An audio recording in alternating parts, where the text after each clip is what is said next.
Welcome to The Spacious Place with Andrea Best, brought to you by CKJ Live. The Spacious Place is where you get to be who you really are.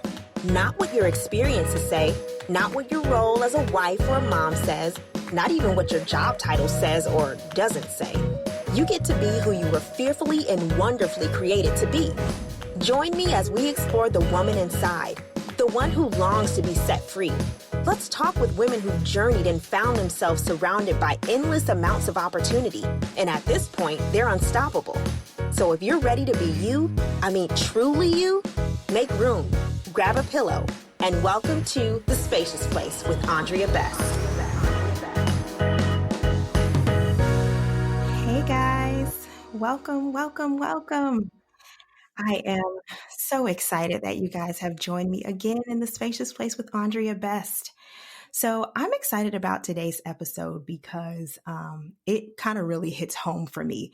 So I have titled this episode Somebody's Mama.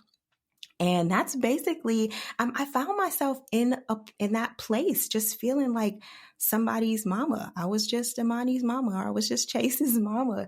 And when I first had my daughter, I started a blog and I called it The Best New Mom. And initially it was a play on my last name and the fact that I was a new mom. But then it started to become kind of like who I was. I started to identify with being the best new mom and just really started to identify as that, honestly. And so I had to take a moment like, okay, wait a minute. There's more to me than just being somebody's mama.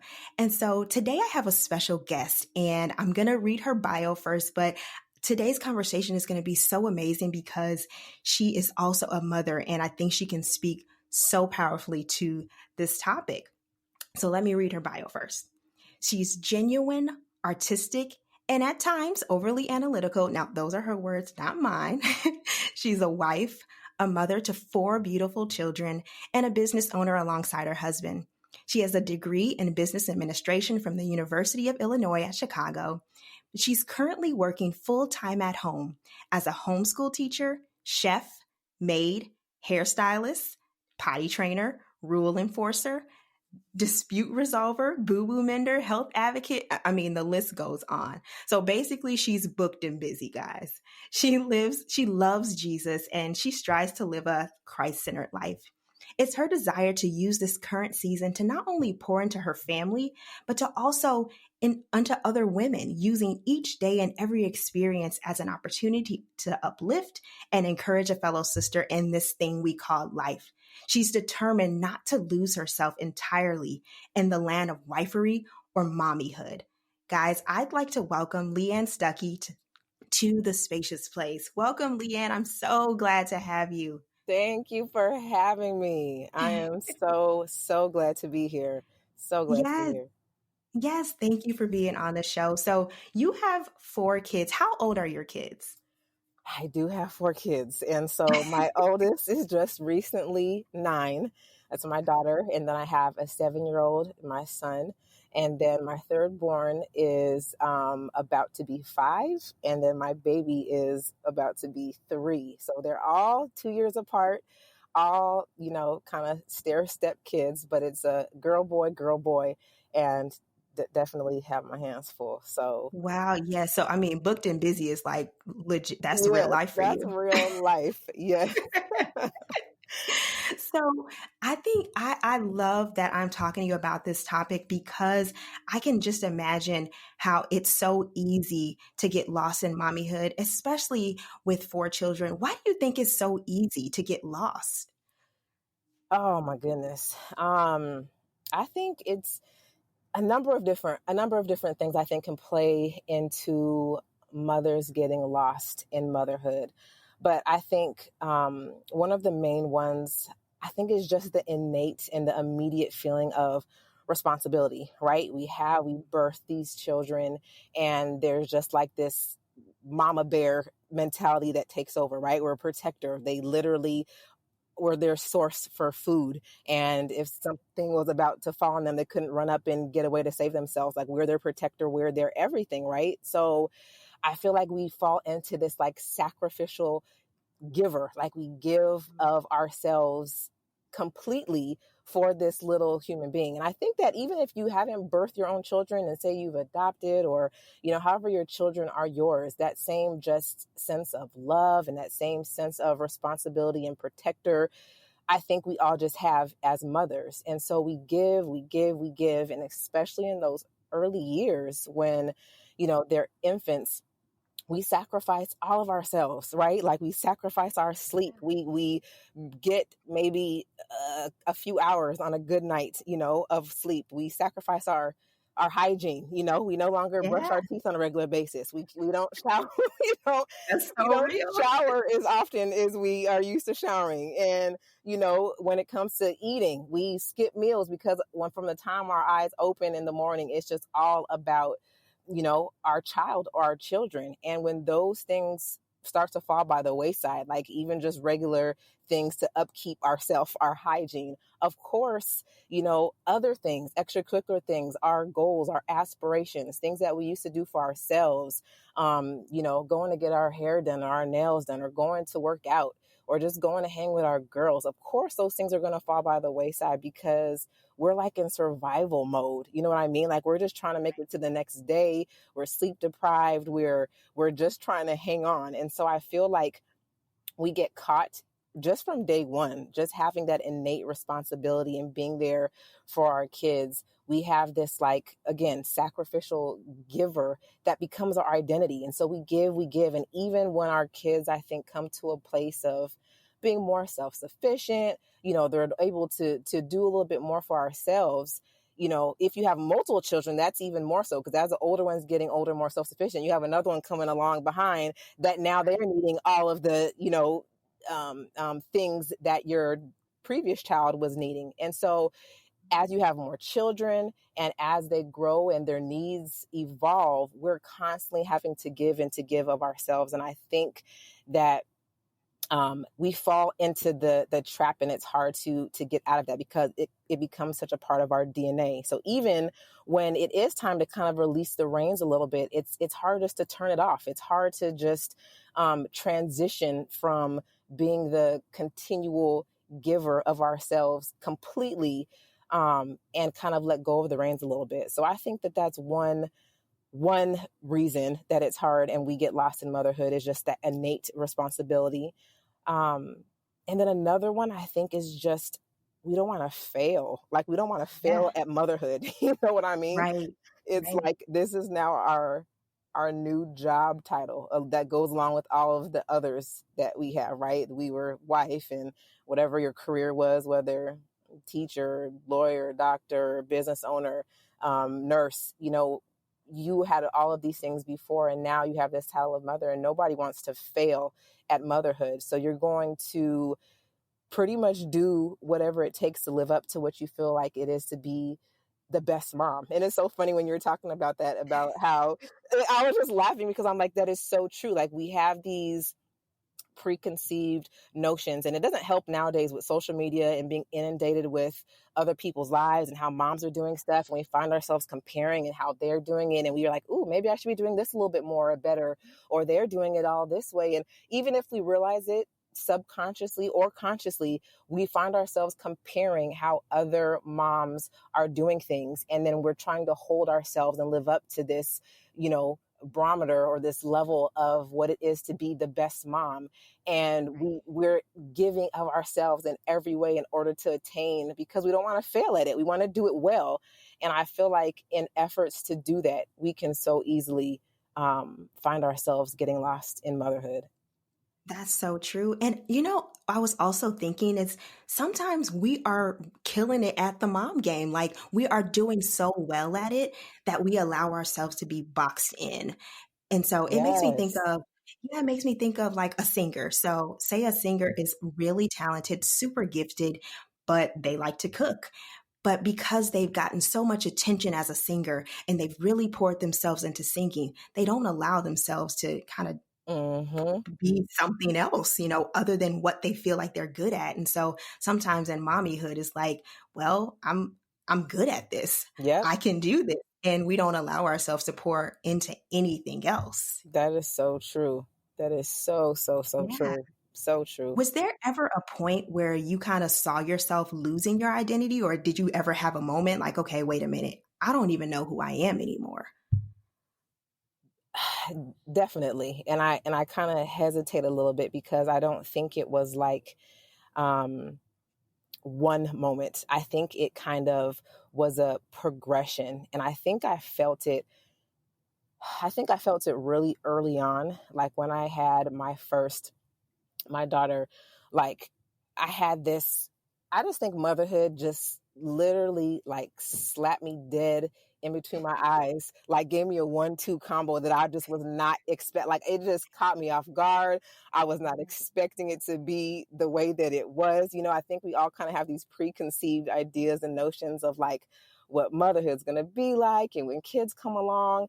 And I think it kind of just, it took me by surprise because, and don't get me wrong, like I've heard a lot of moms say that they, don't have that initial connection with their babies, or, it kind of takes a while to have, just that feeling of love, but I had that. Like, it was just an immediate sense of just love and gratitude. And I was just so thankful because I know, just, I've never taken for granted being able to conceive and carry a child and being able to birth, because I know so many women desire that. And so I've always just been in this place of just gratefulness. But even still, when it came about, I was just taken back at how challenging and difficult it was. You know what I mean? Like, I don't think I was prepared for the entirety of what motherhood had to to offer. Yeah. And so even early on, I felt like, okay, this is natural, is challenging. You just kind of push through and get through it. And so as I kind of had to transition as now a mother and how life is different, um, I could feel my every part of me being like consumed by this child. And so it doesn't help. Let me just say this. It doesn't help that I'm a perfectionist. Okay. And it doesn't help that I have No, like I'm sure that doesn't.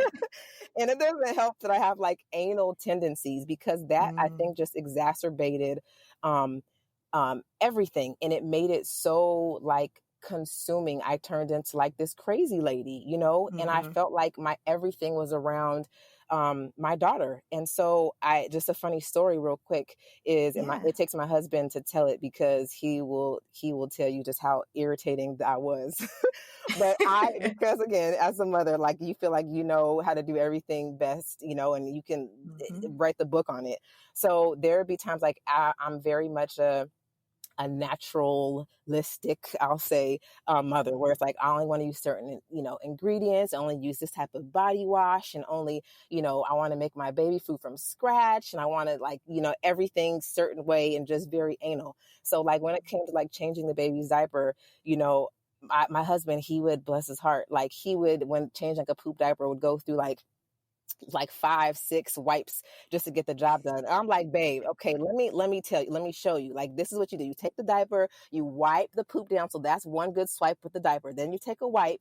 Okay, you wipe and then you fold it. And see, now you got this new Yeah. surface space, and then you wipe and then you fold it again. And you have this new surface space, and you can get a good 5, 6 wipes with this one wipe. You know what I mean? Like, Right.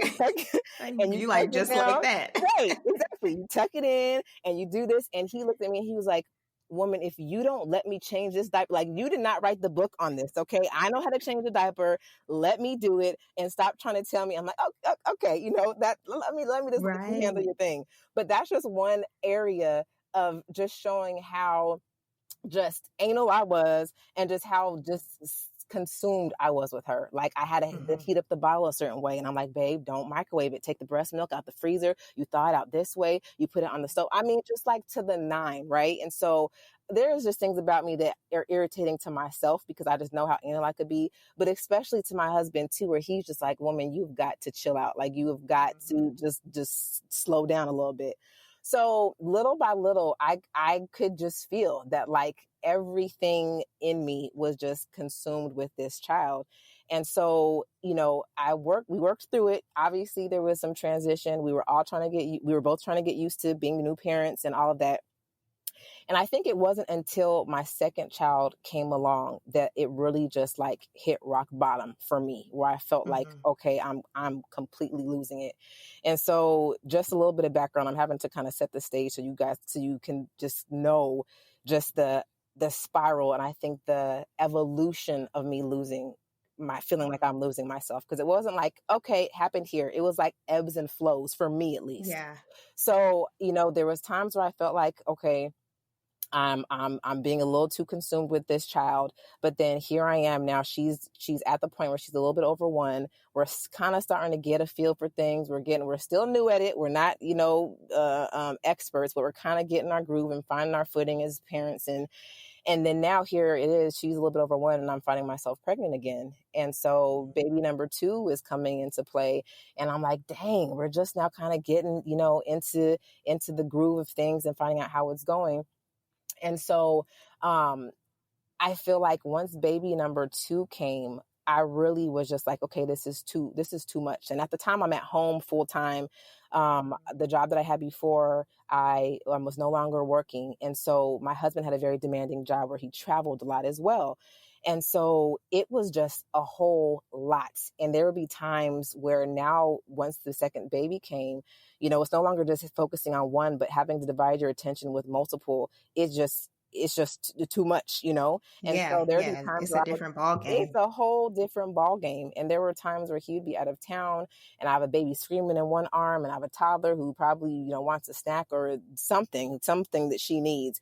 And I can remember just like sitting on the couch and having times of just like tears streaming down my face, and just like being numb, like Mhm. surveying my surroundings and looking around like how did I get here? Like, is this life right now? Like, what is happening? You know what I mean? And Mhm. so I was never diagnosed with postpartum depression. I was never, never went to see or speak with anybody, which I probably should have now looking back. But I felt like I was depressed. And I remember speaking Mhm. with my husband and trying to share with him many times about how I'm feeling and how I'm struggling. And, he did his best to try to hear me out. And we would try to think about like, okay, what could be done? What do we need to change? I went back to work for a little bit, and that's a whole nother story. But I ended up finding myself, back that was a period of time, and I found myself back at home, and I felt like the Lord was telling me, stop trying to resolve this issue on your own by running away and trying to go, back to work. I felt like he was saying I needed to be at home, but it was still difficult. And I found myself like just spiraling and like feeling unfulfilled and feeling alone, and like nobody understood. And I would be crying out to my husband, and he has a full-time job and trying to do his best with balancing both worlds as well. And it came to a point, poor thing, like half the time I was so emotional. And I say there's always two things that I feel like I've never done more than since becoming a mom. Is like I've never cried as much or as hard since becoming a mom, and I've never prayed as much or as hard Yeah. since becoming a mom. Right. And I feel like there was this time, and I was just crying out, and half the time he could barely understand what I'm saying, because I'm just like, I can't stand this, Yeah. like he can't even make out my words, because every time we was having a conversation, I'm trying to tell, I'm just like emotional, I'm bawling. And so there was Right. one conversation specifically when I felt like I was just at rock bottom, and I can't remember if it was on the phone, if it was in person, but I was like, I feel like I'm a single mother. Like I did not sign up for this. Like I feel like I'm raising and he was a very, let me make it clear. He was a very much hands-on involved father, but his job made him travel and it took him away a lot. And so I felt like I was a single mom, and it was just Mhm. becoming too much. And so for me, so again, he heard my cry. I'm so thankful that he heard like my literal cry and my figurative one. Like he heard me, and then he heard my just Yeah. plea for help. Like I need help. And he, searched for a job that was less demanding. But I'm sharing all that to say that it came for me in different moments. Like I felt the decline, and I felt the spiral, and I felt the losing of myself, and it hit certain points of like, this is where my lowest low is. And then we got through it and things happened, but then something else would happen, or another child came, or we moved, Right. or something else would happen to where I'm having to rediscover, like, what does my new norm look like? What does this mean for me Yes. now? Now I'm having to juggle this. Now this is different. You know what I mean? So it's like a continual, for me, like evolution of rediscovering, like, okay, what does this season now mean that I'm supposed to be doing and who I am and finding myself in this thing. And so I think that that's like, those are the pivotal, those are like the ones that stand out in my mind, like where I can remember like crying, Yeah. hitting rock bottom. But then even still up until this point, I feel like it's kind of an evolving thing of just rediscovering in different seasons. Yes, that I remember telling my husband once when we had just had my daughter and it was maybe about 2 or 3 months, but when we first had her, you're not getting any sleep or anything and you're kind of up and you're down and you haven't really settled into anything. I remember explaining it to him that like, when you're working, you have to go out to work and you are excited about Friday because you get to sleep in on Saturday. I told him I felt like Friday was never coming because I never got that rest that I felt like I needed or felt like I could get Yes. that. And I just remember that so vividly, like never being able to really rest in my spirit and physically, yes, but just rest in knowing that, okay, it's going to be okay. I'm going to be okay. I know who I am. I just didn't feel that. And so I really, that resonates with me, like what you're saying, because I truly experienced the same thing. And Yes. I think one thing that you said, like you haven't prayed more having kids. Oh my gosh. Like I really believe my relationship with God it's transformed since I've become a mother Girl. because Yes.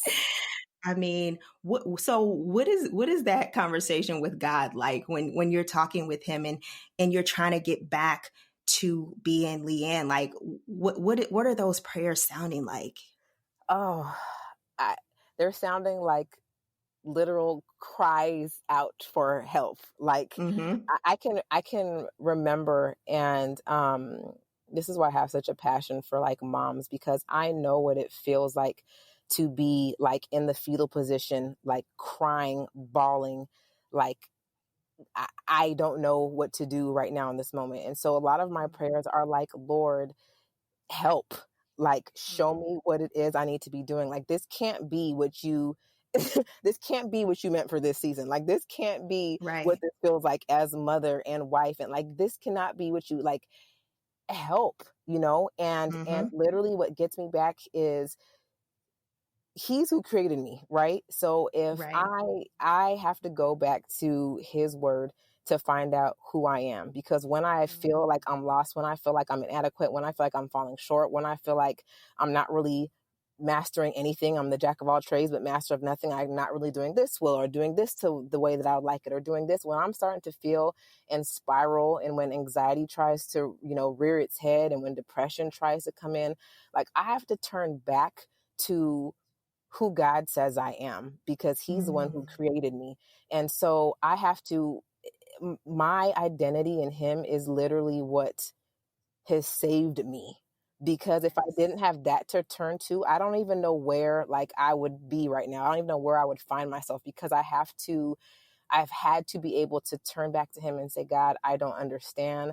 I don't know why this is hard. I'm, lost. This is difficult. Why does it feel like this?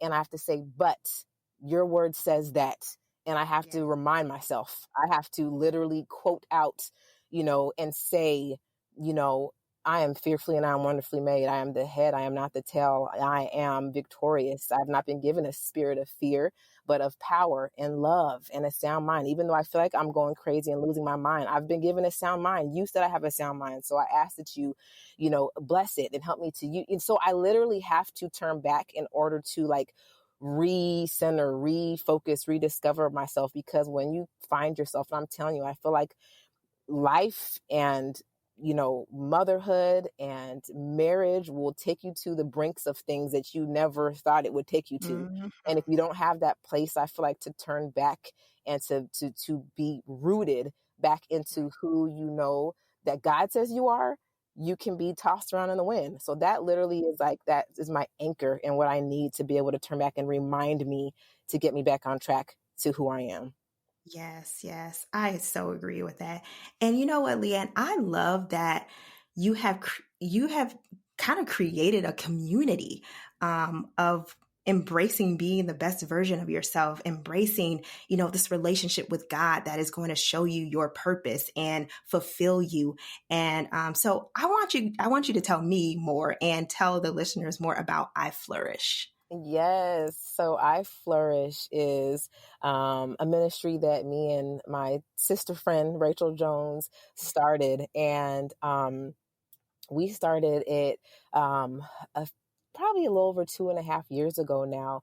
But it was just something that we felt on our hearts to do. And again, just as a little background, she has currently 6 children and I have 4. So that is a lot of children between us. So Yeah, even back when we were starting the idea, she hadn't had her fifth yet, and I hadn't had my fourth, but we got pregnant at the same time. And it was something that we felt really strongly about. And we were like, how in the world are we going to do this thing? We got kids, we're homeschooling. Nobody has time for all of this. Like, what are we even thinking?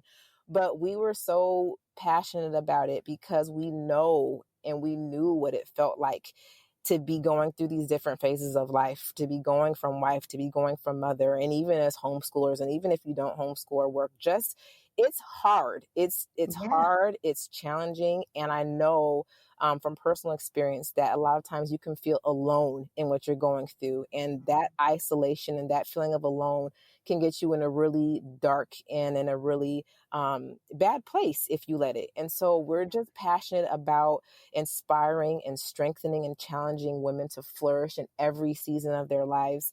And no matter what season that looks like. So it's not going to always be rosy butterflies. You think flourish and flower, but even in the hard times, even when it's like, in comparing to seasons. And we love that we can use seasons because seasons come in life, and so does just different phases of your life. Like when it's the right. fall season and things are dying away and things are, shedding, and relationships may be dying off, or just think loss is happening. There is still purpose in that for the next season, even in the winter time where it's not, you don't see green and lush and growth, even underground in that seed and in the roots. There is things that are needing to be stored up and needing to be cultivated in that time of like hibernation to be ready for the next season. And so even if it always doesn't feel glamorous, and even if you always can be pressing forward to be prepared and be stronger for the next season. And so we're just really passionate about having a space, having a community to be able to use what we've learned, just the things that we've learned in our years of marriage and mothering. And we're very passionate about healthy living when it comes to eating and exercise and all of that. Just being able to share with other women and to be able to glean from each other and have a space to say, hey, you're not alone. You're not the only one going through this. Whether we've been there personally, specifically, there's other women who've been through something similar, and we can all, glean from and glow and grow together. Yes, yes. I think that's so amazing. And I love communities like that, not only as mothers, but as women, that we can just get together and just be open and be honest and help each other to grow. I think that's so, so needed Yes. today. And so, what I want to do next is I want to give some practical tips because I love takeaways. I was Yes. always the person that loved something to take home. Okay. Uh-huh. So, Me too. I want to give some tips of, how women can maintain their identity as they go through the ever changing stages of motherhood. And so, let's just give 3 tips. So, I'll let you go first and then we'll go back and forth. We'll take turns. Okay. So 3 tips to help maintain your identity. I would say one is to surround yourself with others who get it and who get you. And what I Mhm. mean by that is surrounding yourself with people who get what you're on, what you're about, what phase that you're in, because it's really hard to be able to um, get people to understand when they're like in a different season of life than you are. Not saying you can't have these people in your life, but make sure you have those that have a similar mindset, a similar foundational belief system, a similar ideals, and I have an invested interest in your growth, because they're going to be able to help keep you accountable and help encourage you to be able to stay on track with where you're trying to go. And I would say, from when I say that gets it and then gets you, is somebody or people who know who you are. So when you're acting out of character, when you fall out of line, they could come in love and say, hey, what's going on? Like, something's not Mhm. right.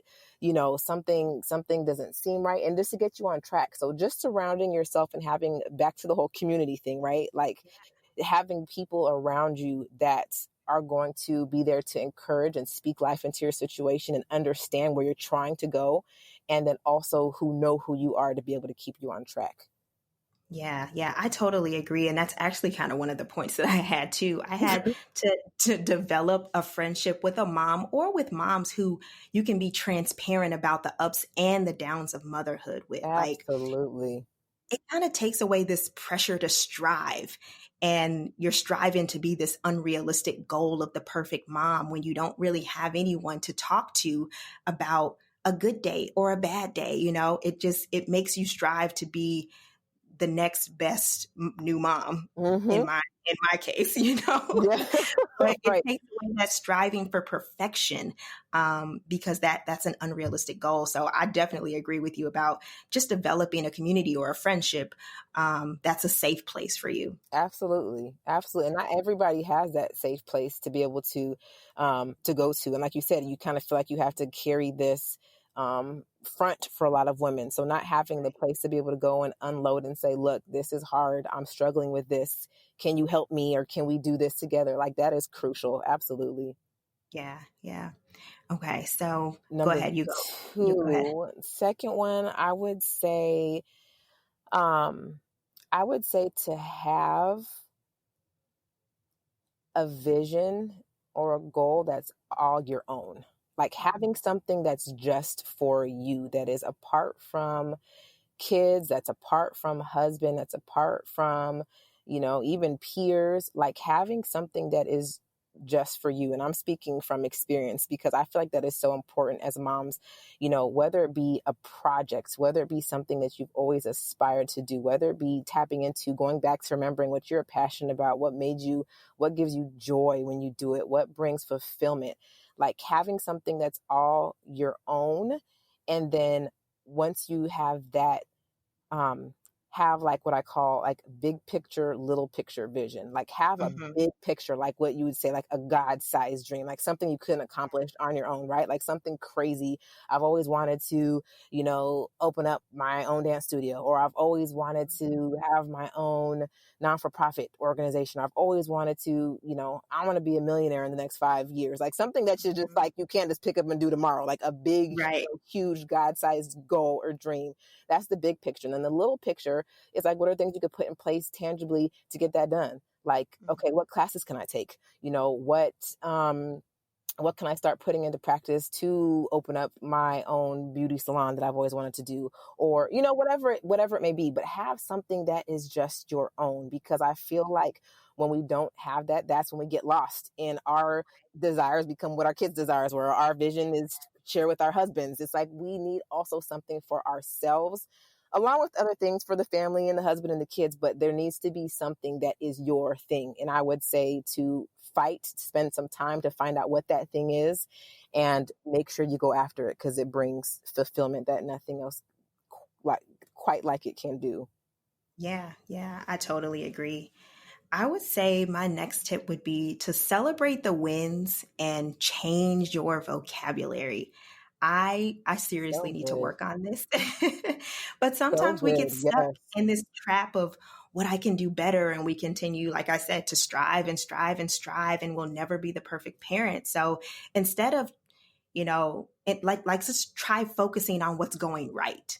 Yeah. So for example, for me, instead of, going to my husband and saying, we didn't do much homeschooling today and I just didn't get anything I had planned done, I can change that. And I can say, we played restaurant a lot today, and I really saw how the kids love to serve each other. Like, I just So good. completely, changed my vocabulary, and I celebrated the fact that we played restaurant, and they showed how, kind they were to each other. It just gives you a different perspective, and you aren't on this continuous cycle of trying to do the most, do more, be more. It Absolutely. you just don't get lost in that. you're not doing enough. That And is so so I good. would definitely say that celebrate the wins, change your vocabulary, because it's so easy to look at what you're not doing. Yep. Yep, Yeah. that is a big one for me too, that I need to work on and that I'm still practicing, just changing your Yeah. perspective and vocabulary. That is huge and that is so good. Yeah. Um and so for my last one, um I would say a big one is having tunnel vision. And Mm, what I mean by that, to not have, well, to use the cliche phrases of like, staying in your own lane and running your own race, as cliche as those may be, I feel like they are so, so, so crucial. Especially in this day and age, as I was mentioning before, just in social media and comparison and having everybody's lives in front of your face, we can get so distracted and pulled off course with what we're supposed to be doing. You know what I mean? And that goes for every facet of our lives as mothers, as wives, as in our businesses, whatever it is that you're supposed to be doing, like staying focused on your lane, running your race, because I feel like the minute we start looking to the sides, gets us thrown off course and we find ourselves in somebody else's race when we had no business being there. You know what I mean? yeah. And it's so much easier said than done, because even when we think we're aware of it and we're not, doing it, we can still find ourselves subconsciously comparing and getting off track. So I would say just um, having tunnel vision, recognizing when we're being triggered by something and what's pulling us off course, and then trying to implement things to get us back on track. Yeah, yeah, that's so good, so good. I think those are really good tips, and I'll definitely be using them. Me too. Look at these are all tips that like we still have to use ourselves, right? Like this is what I Right, love about community and about sharing. It's like things that we learn, but it's not like, okay, we've mastered this and let me tell you, it's like, look, exactly. we're still working on this too. Like, yes, we've made strides. Yes, we've gotten better. Yes, these are areas of improvement, but it's a continual thing. It's not like a up, we Yeah. got it and we're good to go, but it's a continual work in progress. You know what I mean? Right. And just like you mentioned earlier, your kids, they go through different stages. And so you constantly have to reevaluate where you are, Yep. in that stage of motherhood. You've never been a mother to a 9-year-old and a 7-year-old Yeah. before. So it's completely different. So I So I'm true. so thankful for you, Leanne. Thank you so much for joining me today. It's I been love such a being good here. conversation. It has. Like, I want to keep going. I'm like, I know we got I to stop, but know, it's just so good. This is what I love about right? stuff like this. It's been so good. Yeah, I it's appreciate been you giving me having me. so much life. Yes. So I want you to let the listeners know how they can learn more about I Flourish, and if you guys have any, upcoming events, if you're doing anything special, what you guys got going on.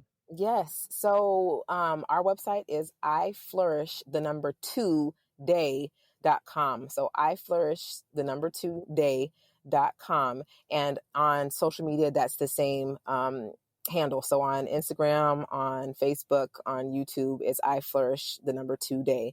And we just had a mom's night out in where we did like a virtual mom's night out and had some good girl time and good girl discussion and just, a much needed break away from motherhood. And we just had that this past week. And so we have a ton of stuff that we have coming up and on the horizon. And the easiest way would be to connect through one of those mediums, whether it be through social media or subscribing on our website. We are constantly coming out with new healthy recipes that we're sharing and a bunch of different things. So head over to iflourishtoday.com or follow us on social media, and you can find out what we got coming up next.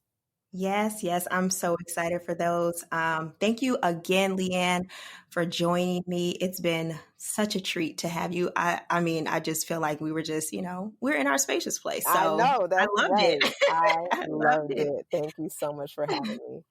Yes, you guys, I am loving this. I'm loving how we have been just exploring our inner woman. We have been exploring these topics. I love talking so openly. I'm excited. I'm excited for what we have to come. So please stay tuned. Please come back. I want to see you in the spacious place. Until next time, this has been The Spacious Place with Andrea Best. You've been listening to The Spacious Place with Andrea Best, brought to you by CKJ Live. Psalm 118:5 says, "When hard pressed, I cried to the Lord. He brought me into a spacious place." Come back and join me as we make more room in our lives to be the women we were created to be. Let's live in the spacious place.